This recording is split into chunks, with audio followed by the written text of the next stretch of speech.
Prince Ali Khan was born into one of the most powerful families in the world. The story of his life is one of luxury, intrigue, scandal, and tragedy. From a wild childhood to a string of high-profile affairs with Hollywood stars and royalty, the young rake definitely left a wake of burnt money and bridges behind him. It's hard to imagine the mind-blowing power that Prince Ali was born into in 1911. His father, Aga Khan III, was the spiritual leader to millions of people. The mantle is part of a 1,000-year tradition and came with a lot of influence, wealth, and lands. As it turns out, such a life comes with perks and pitfalls. As the Aga Khan's son, Prince Ali lived in utter luxury. One of the biggest family holdings was a world-class stable of thoroughbred horses, and the prince spent his youth in luxurious residences all over England, India, and France. In other words, he wanted for nothing. However, for the young prince, it wasn't all fun and games. With such an important position, Khan's father traveled constantly. Meanwhile, his Italian mother spent her days working as an artist and her nights entertaining as a socialite, throwing wild parties. As a result, the young Ali grew up rather lonely. Maybe that explains his unhealthy need for another kind of affection. Right out of the gate of his adolescence, Prince Ali was a hit with the ladies. Before he was in his mid-20s, he had a number of high-profile conquests, including the debutante Margaret Wigham. His most salacious bedmate, though, was Thelma Viscountess Furness, a lover he just so happened to share with the Prince of Wales himself, Edward VIII, and bigger scandals were in his future. In 1933, the young man found himself head over heels for Joan Yard Buller, an English socialite and the wife of Thomas Guinness, heir to the Guinness Empire. When Ali first met the beautiful Joan at a dinner party, he was reportedly so taken with her, he leaned over and said, "Darling, will you marry me?" When Joan informed him that she was already married, Prince Ali took Joan's marital status as a mere challenge. He threw himself into courting her, sending her bouquets of flowers and secret messages until she finally caved and agreed to meet him in a clandestine rendezvous. Well, once Joan was in, she was really in. Before long, they were in a full-on steamy affair. It did not go well. Shortly after it began, Thomas Guinness found out what was going on between the prince and his wife, and he found out in the worst way possible. He had evidence that the two lovers had spent 3 days in a hotel room together. Plus, there was the fact that Joan confessed it all to him and begged him to split up. After that, Guinness was out for blood. Guinness took his bedroom issues to the public courts, filing for divorce from Joan and suing Prince Ali to pay all the costs associated with the high-profile split. The messy socialite drama was front-page news at the time, and it ended in a slam dunk for Guinness. The judge ordered Khan to empty his pockets, and Joan was a free woman. At 26, Khan qualified for a pilot's license and began to fly his own planes regularly. He also raced horses, cars, and skied. These were not passive hobbies for the prince either. Instead, he pushed himself to the limit. So much so that he broke his leg 3 times on the slopes and almost perished in car races. Maybe it's this daredevil spirit that recommended him for his next job. During World War II, Khan joined the British intelligence and served as a spy in the Middle East. His mixed background and position of prestige provided him with the perfect cover, but he had one huge flaw. As his commanding officer put it, "The only risk I ran in having him on my team was that he was irresistible to women, could not leave them alone." And, well, he certainly didn't. The still married Khan went on another whirlwind bedroom campaign, often romancing 3 or 4 different women at a time. His boudoir reputation quickly became international news, and Prince Ali Khan turned into a household name in the West. In fact, the film director Orson Welles once referred to him as the most promiscuous man in Europe. Yet, as you likely expect, he was covering up a secret. In truth, deep insecurity drove Prince Ali's indiscretions and vengeance. When his commanding officer asked him one day why he chased women, he confessed it was because Western men discriminated against him because of his race. So, as he put it, "I paid them out by winning all of their desirable women," and the insecurity didn't end there. Despite their passionate beginnings, Prince Ali's bitterness seeped into his marriage with Joan Yard Buller. The prince became more and more convinced that Joan's hoity-toity English aristocrat friends looked down on him. This, as well as his philandering, drove a deeper wedge between them. As much as Khan loved the ladies loved Khan. His looks, charm, and bedroom talent made him a bit of a conquest for women, and not just any woman. Prince Ali had a noted type, respectable society ladies who he liked to chase down ruthlessly, no matter the cost or how many enemies it made him, and his next target was a big one. Starting in the late 1940s, Prince Ali became obsessed with the Hollywood love goddess Rita Hayworth. When her blockbuster film Gilda came out in 1948, Khan watched it and fell in love at first frame, especially during Hayworth's famous Put the Blame on the Main performance. He replayed it again and again and swore he would have none but her. And whatever the prince wants, the prince gets, it would seem. Prince Ali got a lucky break. He found out that Hayworth was traveling to Europe at the very moment. His friend, gossip columnist Elsa Maxwell, swore that she would throw an enormous party, seat him next to the starlet, and stage an introduction. The prince was ecstatic to display all his skills of seduction to the screen siren, but he may not have realized how much Rita had been through. When Prince Ali met Hayworth, she had just ended her marriage with the director Orson Welles, with whom she had a young daughter, and she was utterly heartbroken and depressed. She had even been thinking of leaving Europe early, until, that is, Ella Maxwell invited her out to a big bash. Although some sources claim Hayworth wasn't instantly into Prince Ali Khan, one pattern that's been made clear is his perseverance. By the end of the night, they went home together to his place at the Chateau de l'Horizon, with Hayworth only returning to her hotel in the wee hours of the morning. Their flame was on. Though Khan was confident Hayworth was no easy catch, as the prince pursued the noir starlet, so did others such as the Shah of Iran and Aristotle Onassis, one of the richest men in the world and the man who later married Jackie Kennedy. For some reason, Hayworth ignored them and fell into Khan's arms. In the beginning, Hayworth and Khan lived in a bubble of new love. In fact, it got mystical. According to lore, one day a fortune teller arrived at Hayworth's hotel and insisted on seeing her. She told the starlet that she was about to embark on the greatest romance of her life, and that if she gave in totally, she would find happiness at long last. As all-consuming and passionate as Prince Ali's affair with Hayworth was, there were two huge problems. First, he was still very much married to Joan Yard Buller. Second, Hayworth's high-profile status made their fling front-page news across the world, throwing Prince Ali's sordid personal life into print yet again. And then his family butted their heads in. The Aga Khan deeply disapproved of his son's new obsession. The spiritual leader had more than a few affairs in his own youth, but he was mortified at the negative press the story was generating, and the way it exposed the immorality at the center of his clan. He pushed Prince Ali to break it off with Hayworth. And just as things were really getting out of hand with the press, Rita Hayworth got pregnant. Even more scandalously, Hayworth decided to keep the child.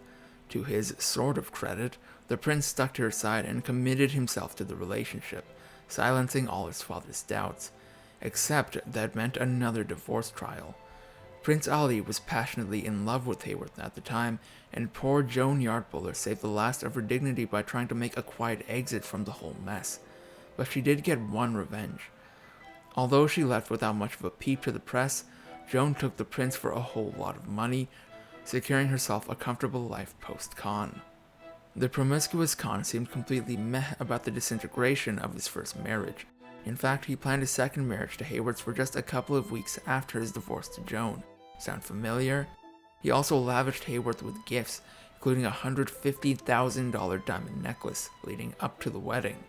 As for Hayworth, before her nuptials, Hayworth started to feel uneasy. After all, Khan's reputation wasn't stellar.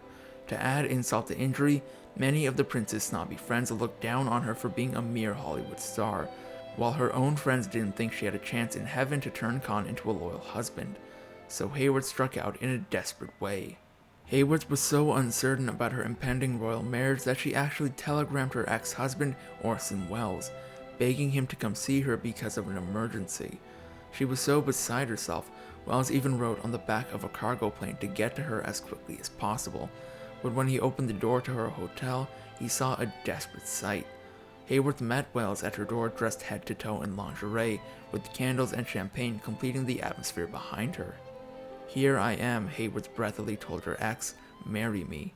It was in defiance of all her loyalty to Prince Ali. Although Welles could see Hayworth was utterly unhappy, He saw no choice but to decline her offer. More than that, he also encouraged her to go through with marrying Prince Ali, believing that the situation was too far gone to stop.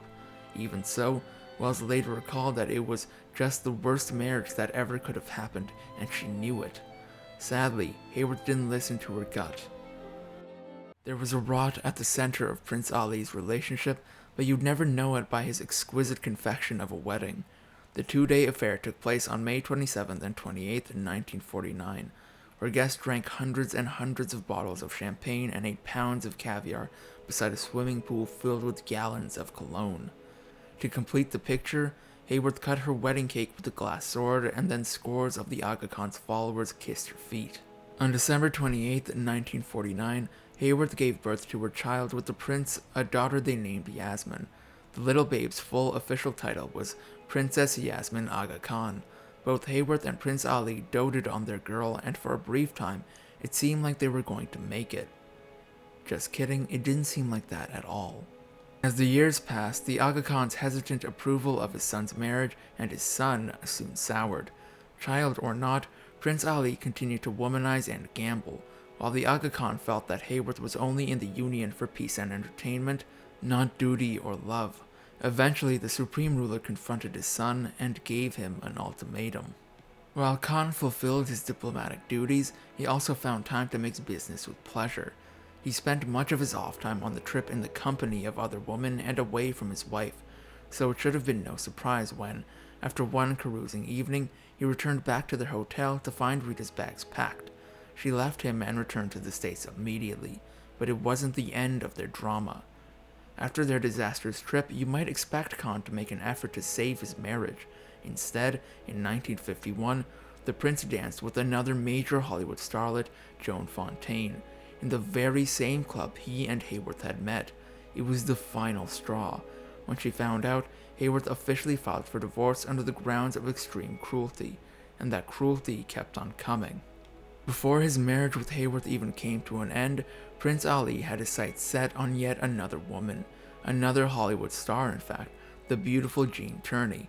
Kane and Tierney met in Argentina while she was filming a movie and he was scouting racehorses, and their romance began shortly after.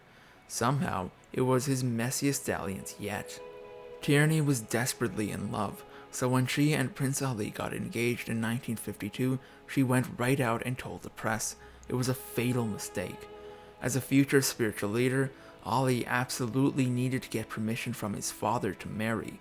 Well, the Khan didn't want another attention-seeking starlet in his life, and he turned his son down flat. Ali's reaction was not good. Prince Ali wasn't a man to give up on a beautiful woman, so instead of offering Jean Tierney marriage, he had a much more indecent proposal. She could simply become his mistress. Tierney, already on the verge of a mental illness, understandably exploded on the sleazy prince, engaging in several screaming matches with him around Paris. This didn't go well for her either. Fed up with Tierney's tears, the rake simply upped and left her in a Paris hotel. Shortly after, Tierney had a bona fide breakdown and returned to America, where her family admitted her into a mental institution for over a year. Ali still had one loose end from his second marriage, his daughter Yasmin.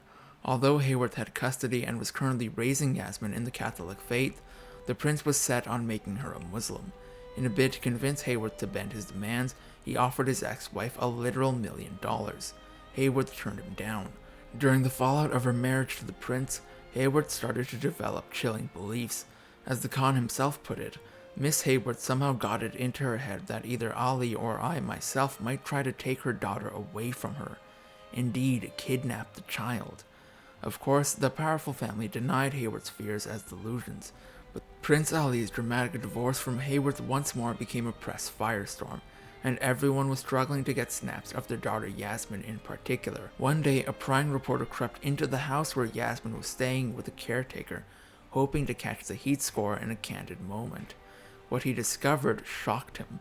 Inside, the photographer found Yasmin and her half-sister Rebecca living in horrible conditions. The caretaker's house was dirty and garbage covered the property, but that wasn't even the worst part. Later on, people discovered where Hayworth had been all this time, on a romantic getaway with her newest lover. Needless to say, the prince was not happy. With this kind of bad press following Prince Ali around, the Aga Khan wasn't just disappointed anymore, he was darn near ruined. Soon enough, people within Khan's community began demanding that he abdicate, and the ruler had to call a special council to threaten excommunication to the malcontents and squash the crisis. After his fling with tyranny, Khan found himself with another high-class partner, Bettina Graziani, a gorgeous model who hung out with the likes of Ernest Hemingway, Lauren Bacall, and Humphrey Bogart. In a now familiar story, Graziani left her screenwriter boyfriend to run off with Khan, who convinced her to leave her career and settle down.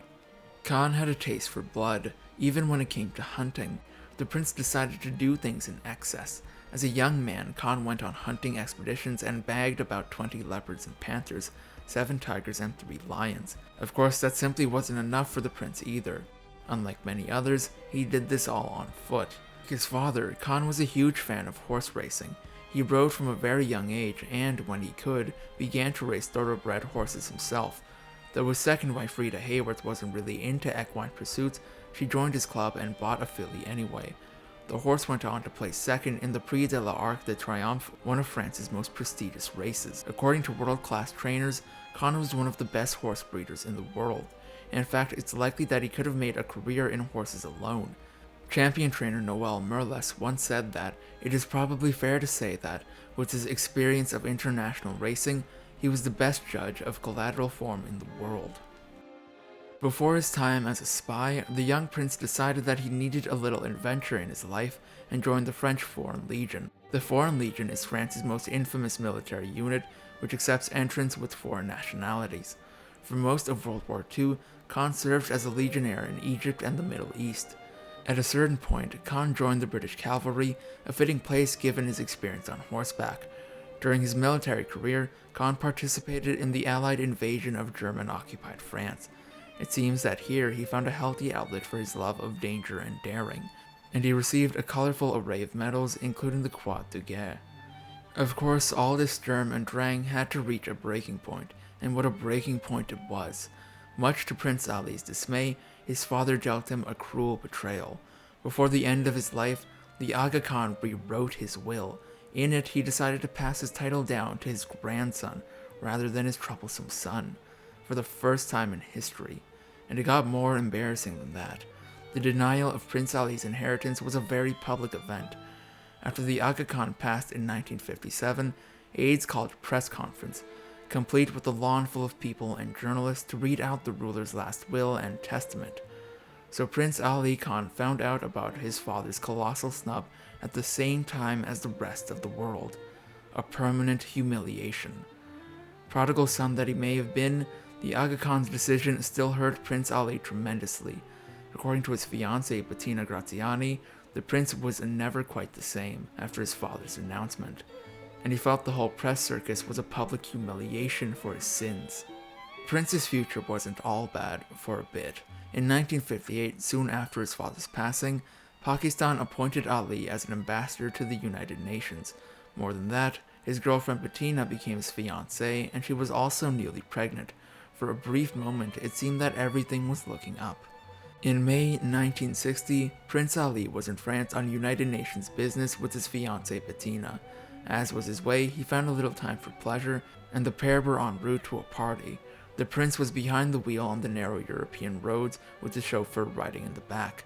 Then, suddenly and without warning, he crashed headfirst into another vehicle.